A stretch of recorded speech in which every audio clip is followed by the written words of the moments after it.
1,00,000 വിദ്യാർത്ഥികൾക്ക് ശുചിത്വ സ്കോളർഷിപ്പ് പദ്ധതിക്ക് തുടക്കമായി. മാലിന്യ സംസ്കരണം ശാസ്ത്രീയമായി കൈകാര്യം ചെയ്യുന്നതിൽ വിദ്യാർത്ഥികളെ പ്രാപ്തരാക്കുമെന്ന് പൊതുവിദ്യാഭ്യാസ തൊഴിൽ വകുപ്പ് മന്ത്രി വി ശിവൻകുട്ടി. വിദ്യാർത്ഥി ഹരിതസേന സ്കോളർഷിപ്പ് ഇക്കോ സെൻസ് സംസ്ഥാനതല വിതരണോദ്ഘാടനവും ശുചിത്വ പഠനോത്സവവും ഓൺലൈനായി നിർവഹിച്ച് സംസാരിക്കുകയായിരുന്നു മന്ത്രി.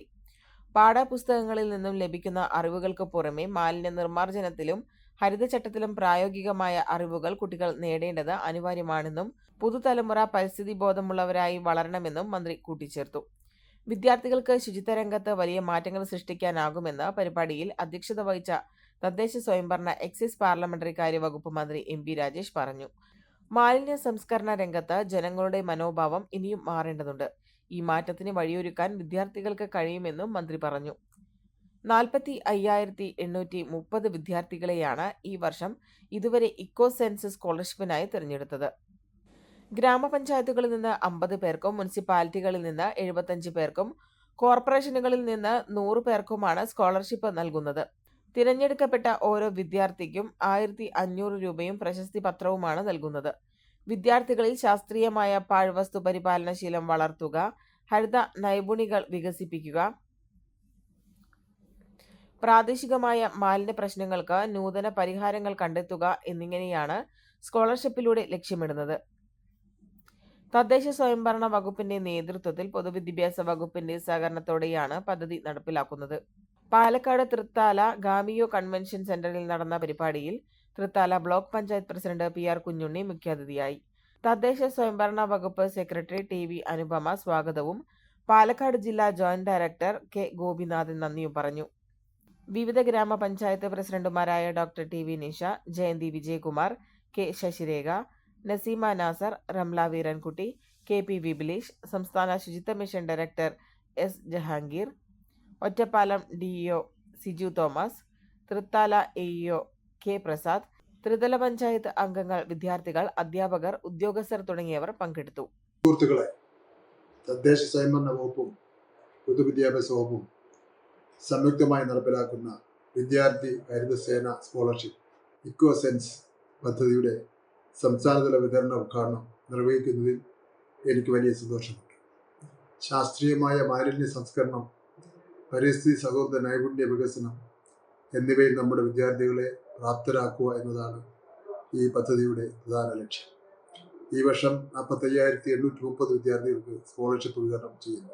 ഈ സംരംഭത്തിൻ്റെ വലിയ വിജയത്തെയാണ് സൂചിപ്പിക്കുന്നത്. പാഠപുസ്തകത്തിലെ അറിവുകൾക്കപ്പുറം മാലിന്യ നിർമ്മാർജ്ജനത്തിലും ഗ്രീൻ പ്രോട്ടോകോൾ പാലനത്തിലും പ്രായോഗികമായ അറിവ് നേടാൻ ഇത് വിദ്യാർത്ഥികളെ സഹായിച്ചു. സ്വന്തം വീടുകളിലെ മാലിന്യ സംസ്കരണം മുതൽ ഹരിത വിദ്യാലയം എന്ന സ്വപ്നം വരെ യാഥാർത്ഥ്യമാക്കുവാൻ നമ്മുടെ കുട്ടികൾക്ക് ഇതിലൂടെ സാധിച്ചിട്ടുണ്ട്. വിദ്യാർത്ഥികൾക്ക് മാത്രമല്ല, അധ്യാപകർക്കും പരിസ്ഥിതി സംരക്ഷണ വിഷയങ്ങളിൽ കൂടുതൽ അവബോധം നൽകുവാൻ ഈ പദ്ധതി വഴിയൊരുക്കി. കേരളത്തിൻ്റെ ഭാവി തലമുറയെ പരിസ്ഥിതി ബോധമുള്ളവരാക്കി മാറ്റുന്ന ഈ സ്കോളർഷിപ്പ് വിതരണ ഉദ്ഘാടനം ഔദ്യോഗികമായി നിർവഹിച്ചതായി ഞാൻ അറിയിക്കുന്നു. നന്ദി, നമസ്കാരം. പ്രധാനമായും ബ്രഹ്മപുരത്തെ തീപിടുത്തത്തിന് ശേഷമാണ് ആ മാറ്റം ഉണ്ടായത്. തീപിടുത്തം നിങ്ങളുടെ കുട്ടികളൊക്കെ TV കണ്ടിട്ടുണ്ടാവും അല്ലേ? കണ്ടിരുന്നോ? തീ നിന്ന് കത്തിയത് 12 ദിവസമാണ്. കേരളത്തിലെ ഏറ്റവും വലിയ ഡംപ് സൈറ്റ് ആയിരുന്നു ബ്രഹ്മപുരം. 110 ഏക്കറാണ് വിസ്തൃതി. 9 ലക്ഷം മെട്രിക് ടൺ മാലിന്യമാണ് അവിടെ കുമിഞ്ഞു കൂടിയിരുന്നത്. മല പോലെ ഇങ്ങനെ ഉയർന്ന് കണ്ണെത്താ ദൂരത്തോളം മാലിന്യമായിരുന്നു. ആ മാലിന്യത്തിനാണ് 2023 വേനൽക്കാലത്ത് തീ പിടിച്ചത്. ഹെലികോപ്റ്റർ ഉപയോഗിച്ച് വെള്ളം തളിച്ചിട്ട് പോലും തീ അണയ്ക്കാൻ 12 ദിവസം വേണ്ടി വന്നു.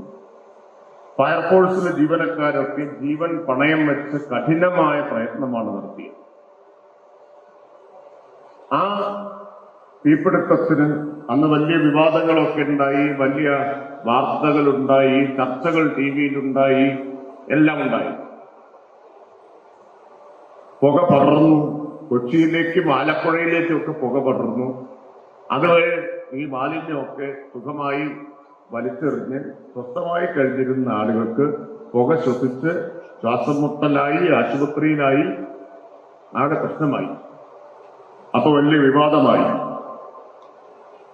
അന്ന് അസംബ്ലിയിൽ അടിയന്തര പ്രമേയം വന്നു. അതിന് മറുപടി പറഞ്ഞ ആൾ ഞാനാണ്. അപ്പൊ അന്ന് ഞാൻ അവിടെ പ്രസംഗിക്കുമ്പോൾ പറഞ്ഞു, ഇതൊരാപത്താണ്, പക്ഷേ ഈ ആപത്തിന്റെ മുമ്പിൽ പകച്ചു നിൽക്കുകയല്ല സർക്കാർ ചെയ്യുക, ഈ ആപത്തിനെ ഒരവസരമാക്കി മാറ്റും. കൊച്ചിയെയും കേരളത്തെയും ആകെ വൃത്തിയാക്കാനുള്ള ഒരു അവസരമാക്കി മാറ്റും. ബ്രഹ്മപുരം ഒരു പൂങ്കാവനമാക്കി മാറ്റും.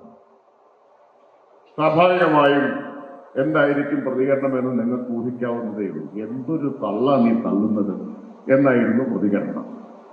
പരിഹാസം, ട്രോളർ, ഇതൊക്കെ ധാരാളം ഉണ്ടായി.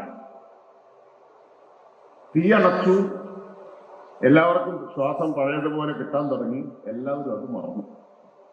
പിന്നെ വാർത്തയില്ല, വിവാദമില്ല, ട്രോളില്ല, പരിഹാസമില്ല, ഒന്നുമില്ല. മാധ്യമങ്ങൾ അടുത്ത വിവാദം തേടിപ്പോയി. എല്ലാവരും അത് മറന്നു. അത് മറക്കാതിരുന്ന ഒറ്റ കൂട്ടരേ ഉള്ളൂ.